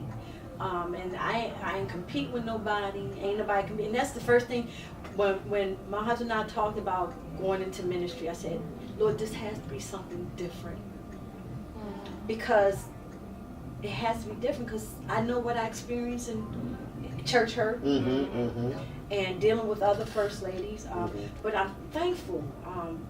Sitting under the tutelage of Apostle Nehemiah Reinhardt and Mother Wilhelmina Reinhardt, Mother poured into me. She set me down where I was at other churches where women, the first ladies didn't do that. This woman sat down and she gave it to me straight. So that's what I do. I give it to the women in TDM or any other woman. I give it to you straight. I can't do that. I can't be fake because I want to be real for people. But things are expected of me as a first lady. Things are really expected of me. And at times, I was like, man, Lord, I don't know how I'm going to do this. But you know what? God said, you know what? When you're weak, that's when I'm made strong. So every time, I want to throw in the towel, God constantly reminds me, it ain't about me. It's not about me. So that in itself took a lot of the pressure off. Because it's so much, the picture is so much bigger. It's so much bigger, and it's so much at stake. So that has helped me to really walk in this role that I knew I wasn't equipped for it, but God equips us for the work at hand, and that's what He has done. So that's what I'm thinking. Yes. So that was great. It's good to know because I think it's important that you be the first lady. But I think sometimes we when I hear some of the frustration or just the challenges of the first lady is sometimes they end up losing their own identity. Yes, and they get caught, and they then start getting caught up into what the stature of the first lady is supposed to be. So we see that a lot as well. So just listening to you, I can hear how transparent you are, and you keep saying keep it real. That's what true deliverance is about. Yes. Keep it true. Yes, and I will probably say, and I like the fact how you went to the family value. I would credit that. To your family values. Oh my God. Yes, I would definitely credit that. So coming and going back to that, and that's what that got to be a piece of the puzzle that goes into the church, because when you're married and you have families, that's your members. Your church is made up of families. So part of not only teaching and preaching about God, you have to teach them family values as well. So is that a part of what you do in your ministry, or is that just a part of who you are? Period. It's just who we are. It's part of the ministry, but it's who we are. God fashioned me. He fashioned us as women. We are uniquely made, and it's just because He put certain things in us, and I'm not saying men don't have it, but He put certain things in us that caring part aspect of, and I had to learn. If I could save the whole world, I would. And I used to, and I am still. I'm a giver. Just my nature. I'm a giver. But it's just my DNA. It's part of who I am. It's not. Some people have a hard time with that, and one thing I had to learn, when I was in church and we were coming up, my husband was coming up through the ranks of deacon ministry, et cetera. I said, one thing I do, and they didn't do with me, and I'm thankful again for Mother Reinhardt, I talk to the women. We talk. We have a women's prayer every third Saturday. We talk about real things, and we have that open line of communication that I have with them. Some things I can't share with them, but I do take it to God in prayer. But a lot of time I found that talking and having that open line of communication has helped tremendously. And Brandis can attest that she's visited the church a few times. We're so down to earth. It's crazy. It's crazy. And I keep saying it's not like what the normal experience that people have in church. It's nothing like that. You know, and as I was saying, people come off the street and people dealing with drugs and stuff, and not, you know, and to be able to love them and love them genuinely, you know, and people can tell if you're real. Yeah, Oh, they definitely. can. They can. Definitely. People can They tell can. if you're real. They Oh, can. definitely. So, you know, and we just want to be real. And this is who we are. So what you see is Yes. what you get. I like that, true deliverance. And also the last thing I heard you mention, you know, reaching people where they are. You know, so what do you mean by that? What do you mean by reaching people where they are? Because we hear that a lot now, you know, but are we really reaching people where they are? So what is reaching people where they are? So one of the things that we do, and you know, we see homeless people as we go into the city, and you know, people give them food, but we stop, we touch them, we talk to them, we pray with them. People to hear their stories. And I mean, and they look forward to us coming into the city, and they say, you know, look for the big black van. We have a big black transit, and we take people, and those people stop. This man was homeless, y'all, and we stopped and we fed this man, and he said, you know, I want to give a gift to the church. He took a beat up drum and maracas, and he said, I want to be a blessing to the church. And every Sunday that's set up in the church. So we also help Up Mission, and every quarter we take and gather stuff and we send it to people who are transitioning from prisons. We go out in the neighborhood, right there, Bedlow and Baker and all around. We go up on people's porches, and they're smoking weed on the porch. We said, no, don't put that away, because we were once there. I need y'all to understand, we were once there, so we can identify with what you're going through. So when we meet people at that point, and we tell people, hey, this is where we were, but this is where God has brought us. And we just tell them our story and love on the people. And it's just so refreshing to hear. And that's all people want, is to be loved. You know, the young girls out there having babies, hair down their backs, and the kids on the neighborhood selling drugs and stuff like that. We walk up to them and we just love them, and we pray with them, and we do things for the people in the community, because we know it's about giving back. Yeah. Listen, we're gonna go to commercial break right here. I am your host, Apostle Powell. Here, this is the hour of the renewed man, the voice of Class Act here at eLife Media. And I'm telling you, one thing that I like to see of people is when they're talking their passion, and we can see it in studio, we can hear it. Pastor Veronica has a passion for what they're doing there in Baltimore. And let me tell you something, when you can show that passion, people will join you. When you can show that passion, people get with you. They get behind. Brandis has a passion about what she's doing, what is going on in her life. You can hear it. You got to hear it. So we're going to come back and we're going to turn the mic over to her, because I got one more at least. And I want to ask her, because I just want to put it out there, and then we're gonna wrap up. We're gonna go out with a real bang, and we're gonna pray and all that good stuff. But we'll be right back. This is the voice of Class Act here at eLife Media. Yes, sir. I got something for you. Yes, sir. We're with 3 distinguished, beautiful, educated, and solid women. Yes. And as we enter into, what is it?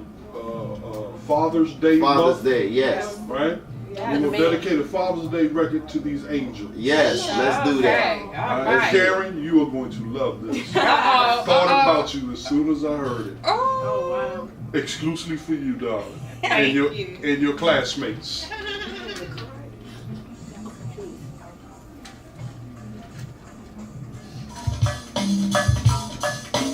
It's called Angel.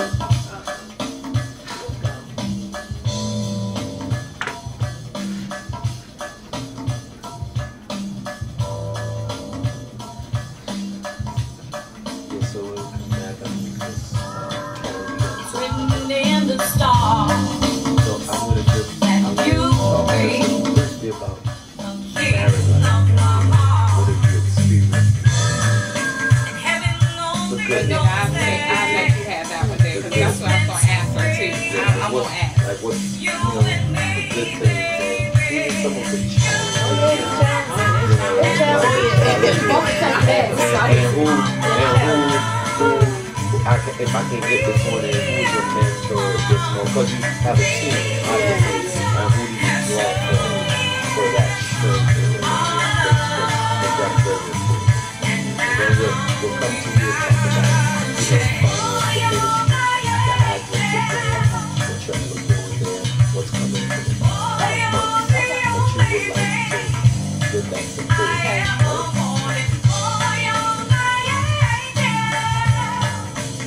you go-go me today, man. That's good. What band is it? This sister was born and raised in Queen. The first time I heard go was when I came down here. I never heard go. I was living in a down track thing. And like I told you, I tried to play Bill for the name of So he was dating the leader of the Delta. And they came as part of the pledging. She made the line sing to him outside of our door department, the top one. And when they were singing, one of the girls was on the line. They didn't know I lived there. One of the girls on the line is this person. So 30 years later, I moved back and she's living in D.C.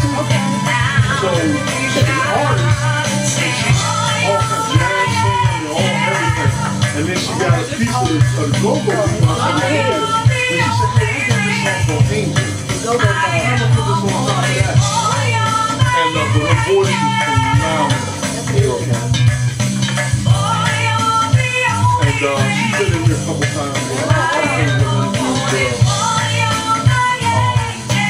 But it's a funny record because the record is called Angel, but she's singing it to her name.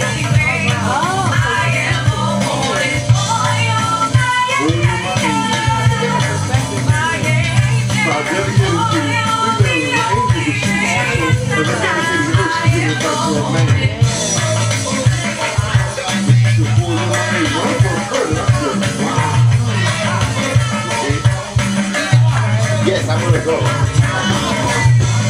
Okay, so I'm gonna make sure that she comes in studio at some point. Yeah, because I think she'll be a good person to make up the show because of the pictures that I saw. She was an ICU gone. Yeah, behind some domestic abuse. Her husband tried to kill her. She was hooked up to all of this. She came to our Bible study. You know, we were having this conversation and she ended up sharing. She was all of her mouth. And the Lord brought her back. So she got me this thing. That's the same day we are too, but then I can come with that. I'm gonna do it.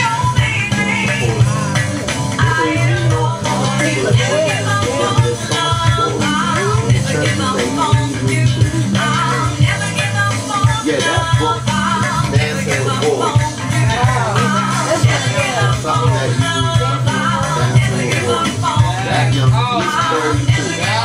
He's a young man, but he had this place. That was nice, Roland. My God. Thank you, Roland. Thank you, Roland, for that. Well, we're back. Roland was keeping us in here moving, calling you my angel. Yes. So we're back. This is the Voice of Class Act here at eLife Media. I'm your host, Apostle Powell, along with some wonderful guests and the only one, yes. the true one, Karen McConnell Jones. And Peggy, you are out there.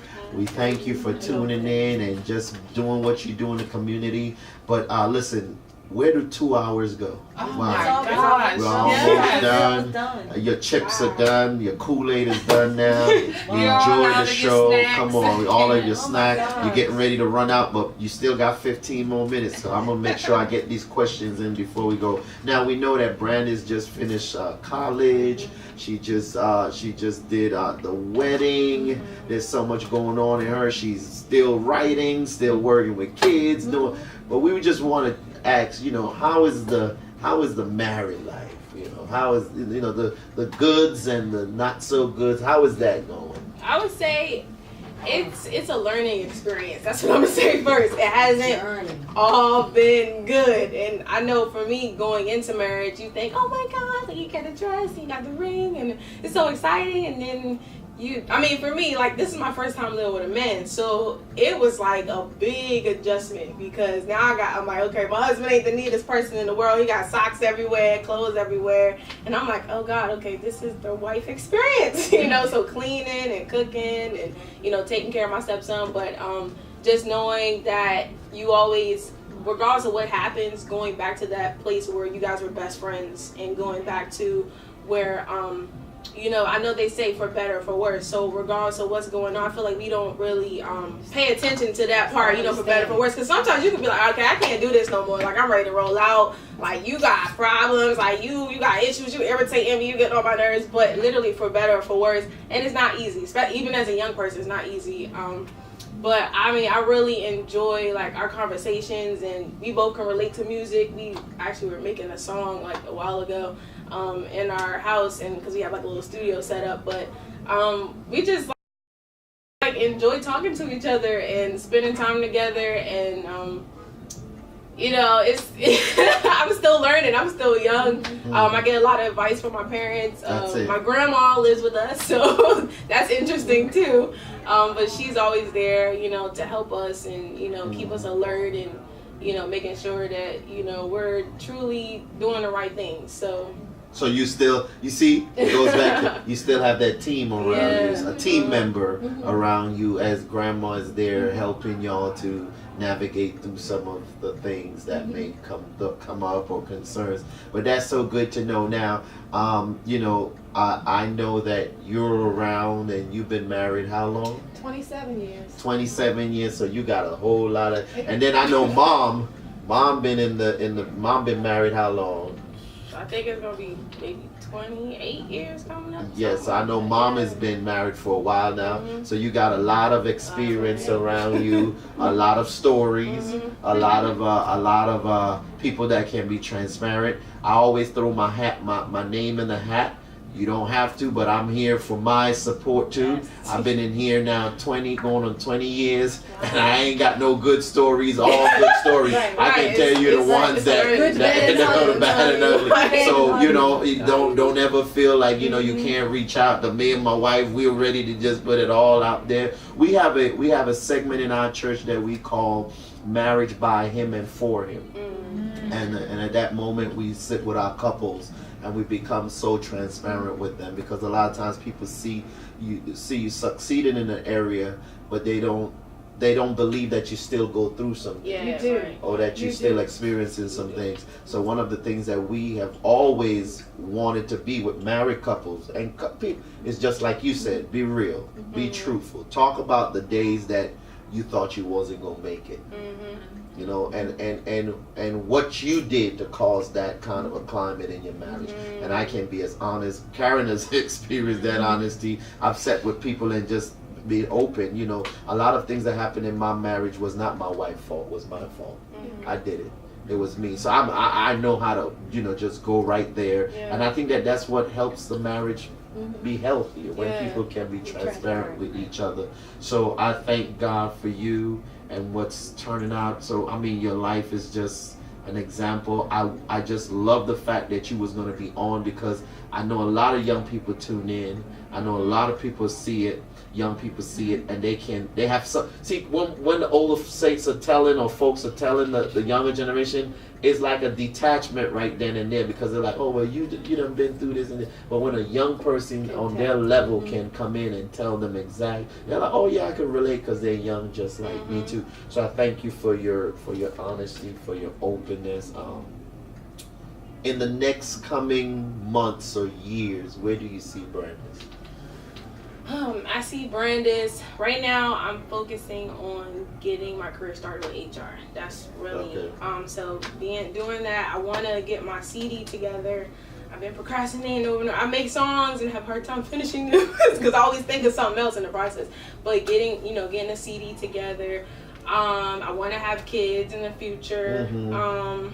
I know God has purposed me for ministry, and God is steadily unveiling to me like what is it that I'm designed to do, because I have like it's just so much that God has given me. So I'm like, Lord, like, you know, I really love talking to women and being transparent and honest with them. So I do really want to enter into ministry. I don't know how. I'm still praying about it, but that's kind of where I see myself in the next 5 years. Great. Yeah. So now, you out here and us in studio, we know how to pray for Brandis, how to keep her covered in prayer, that things will be unveiled to her clearly and that she will reach every purpose, every destiny that God has in her. I know how to pray. You know how to pray. We all know how to pray now, and even cover her marriage, her career. We know how to go about that. Well, I want to thank you for being in studio with us today, and I just know that this is not going to be the last time we do an interview with you. You got my information. We're going to be hooking up more often and bringing you in here, and maybe one day you get your husband and tell him, look, let's go, honey. We gotta go. Tell your story. Yeah, we gotta come in and keep some rawness about Baltimore Street. Yeah. I want you to pass the mic over to Pastor because man, time is just like wow. But Pastor Veronica, it's been a real ride, a honest ride with you. I'm telling you, I don't know you. I know your husband, every time, hey, Pastor Powell, every time we see each other, we talk, but I've never met you personally, but first time, and I feel that connection because I am like you. I just believe in being transparent, open, raw, and I thank you for just being as open and raw and candid with us and talking to us about, I think my wife is going to really this is going to really put her in connection because her heart has been to find pastor's wife that just can come in and talk about their loneliness, because when the lights are off, pastor's wife go through a lonely moment. And I think that you kind of gave her somebody to connect to now, to say, okay, we can put this group together of women that are not going to be afraid. I think Karen touched on it. Women that have lost their identity behind a pastor. And now, they respect the pastor, but they don't respect the wife. They talk to the pastor with so much reverence, but they talk down the wife, or they gossip about the wife. Like you don't exist. Yeah, or like you don't exist. exist. And that's been on my wife's heart. She said, I don't know if it's to start a blog to talk to pastor's wife. I don't know what it is, but I just feel that there's so many pastors' wife that don't get validated by the ministry, by their husbands. Some husbands move away and leave their wife behind, and now they become the superhero to everybody, and then they begin to cheat on their wife. Not necessarily always, but in their emotions, they begin to cheat on their wife. So she's been really yearning to find pastor's wife that she can like. And I think today, because I know she's watching, she's ready, and she always watches. She sometimes calls, so I know she's watching. So I think that this is just giving her now somebody who she can look at. We need to come in, and I wanted to make it a studio moment where pastor's wife just come in. They're broken. They're broken. Some of them are broken and wounded. So I want you to take a few more minutes now, because we're going to make you, talk about the church one more time. I want you to talk to a pastor's wife right now that will experience this moment and just, through your words, mend those broken hearts for the few seconds. To pastor's wives and being a pastor's wife, one thing that I've learned and I'm learning is call on God.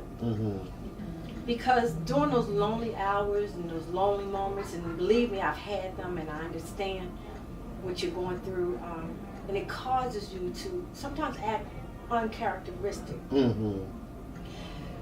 I've learned to fall on my knees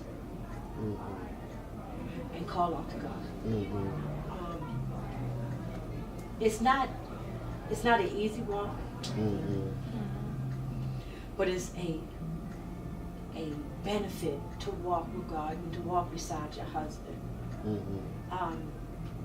And no matter what, God loves you. That's good. That's good. God loves you. That's a good point.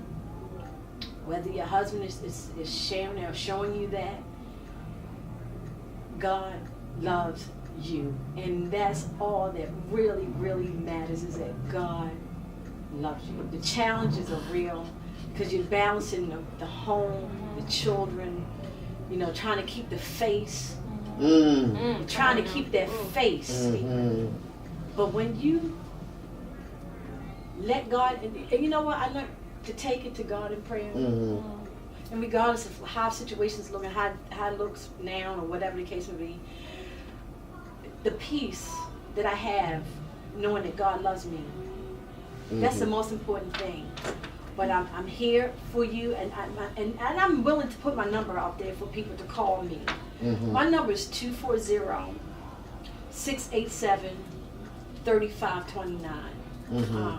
Because I understand what pastors' wives go through, and you know, you always pulled on. You know, I'm like people like, you're pastor's private secretary, administrator. But what I learned to do, I said, when you learn to do things as unto the Lord, nothing else matters. Nothing else matters. So, and that's the biggest thing. Even today, I said, you know, my husband asked me to come in and say, you know what, it's whatever you do as unto the Lord, not unto man. Because man will fail you every time. Man will let you down every time. So pull your bootstraps up, because we emotional creatures by nature. But just focus on God. Focus on Him, and He will get you through. He will love you like your husband can't love you, like nobody else can love you. Just trust God. That's just trust God. Right. Trust God. Right. That's so good. That's so good. But we have this time. I want you to go back over again and tell the people, where are you? Sure. True Deliverance Ministries is located. We have service on Sundays at 10:30 at 1530 North Bentlow Street, Baltimore, Maryland, near Carver High School, right around the corner from Coppin State. We also do Tell the Truth Bible studies on Thursdays at 7 p.m. By calling 605-475-6777, PIN 5678#. We also do morning prayer at 7 a.m. Monday through Fridays by calling that same number, 605-475-6777. The PIN is 5678#. We would love to hear from you. We would love to see you, and we love to love on you. Yes. Listen, I'm telling you that this is a new family in the kingdom. I mean, we've always been connected, so I'm not just going to do something where they come into the radio station and they speak, but from time to time I might show up and just sit in the back like I always do, meet the people, anybody that need to come on the radio station, whatever. You know, they're going to come in because we're one big family. I love the fact that when Jesus returns, He ain't coming for denomination. He's coming for a bride. And I love that fact. I love the fact that He coming for a bride that has no spot and no wrinkles. And He's not gonna be looking for whether you south, west, east. He's coming for one. So I thank God for these women today. These are beautiful women. These are beautiful sisters who are doing great things. And I'm so excited to be a part of their life, just to be in their company. And I want to thank y'all for coming in today. And this is home. Thank you. This is home. If you're having an event and you want to, send it to me and let me announce it. I also want to announce this event. This wonderful young lady, God Will Heal Every Wound, is coming up August the 19th. Here it is, and we'll be talking a little bit more about it. In fact, we're going to try to have her in studio here to talk about her life and promote what she's having August the 19th. Listen, come on. I always believe this is better when we do it together. It's better when we do it together. Let's forget the past. That's where it needs to be, the past. Amen. Let's look at what's happening now. The only one that accuses the brethren, according to Romans 12:10, is the enemy. He's before the Father accusing all of us. We don't need any more accusations one to another. Let's be free from that. Whatever they did in the past, that's it. Let's move on now. Let's heal. Let's bring about healing now and love. Let's do that right now. So I thank these young ladies and Karen, and I thank those that are listening. I thank Peggy and Roland for helping us out today. And I'll tell you, this is not the last time. This is not the last time. We'll continue to do this. Don't forget to join me again on the 17th. Dr. Robinson will be here. Dr. Glenroy Robinson will be here. Be talking about medication, taking medication. Those people in the church that are on meds and are ashamed. And those people that are on medication and feel like somehow God has not healed them. Dr. Robinson is going to be talking about that to us. He's not just a doctor he's a real doctor. He did his is real. Got his real doctorate. So he'll be talking. He's a professional. He'll be talking about us, about removing that stigma of meds in the church. You want to join us? I'll be here. Karen will be here. Yes, And we'll just come in and talk about it. You need to tune in. Karen will be back next week. Oh yes, yeah, I'll be here next week. And actually, I was going to say, my question will be for you. I'm going to put you on the spot since it's Black Music Month. You got to sing us a song on the way out. I love that. Yes, we're not going to pray. Yes. Let her just sing us a song so you can hear what she wanted to hear. Yes. Y'all want to clap or something like Yeah. that? Come on, we give you beat. Come on. Yo, wake up in the morning, heads out with no makeup on. I pray you take me as I am, so don't get me wrong. Everybody trying to reach a church, but they on their own. What? Too easy for you, but you keep hanging on, waiting for the moment that they say I want to see you. Waiting for the moment that they say I want to please you. You are my God, a shelter when I need you. You took me from the world so that I wouldn't be equal. Everybody trying to run fast like they T.O. The world's getting crazy, their personality Steve-O. Yo, it was 5:15 when I made this. Putting music on my wall, something like a blank disc. I can't calm down if I tried. Spending time with you is like I'm getting high. I'm addicted to your love and it got me steady going. The best time with you is early in the morning. I told y'all. I say the best person. Well, I'm not going to even pray us out of this.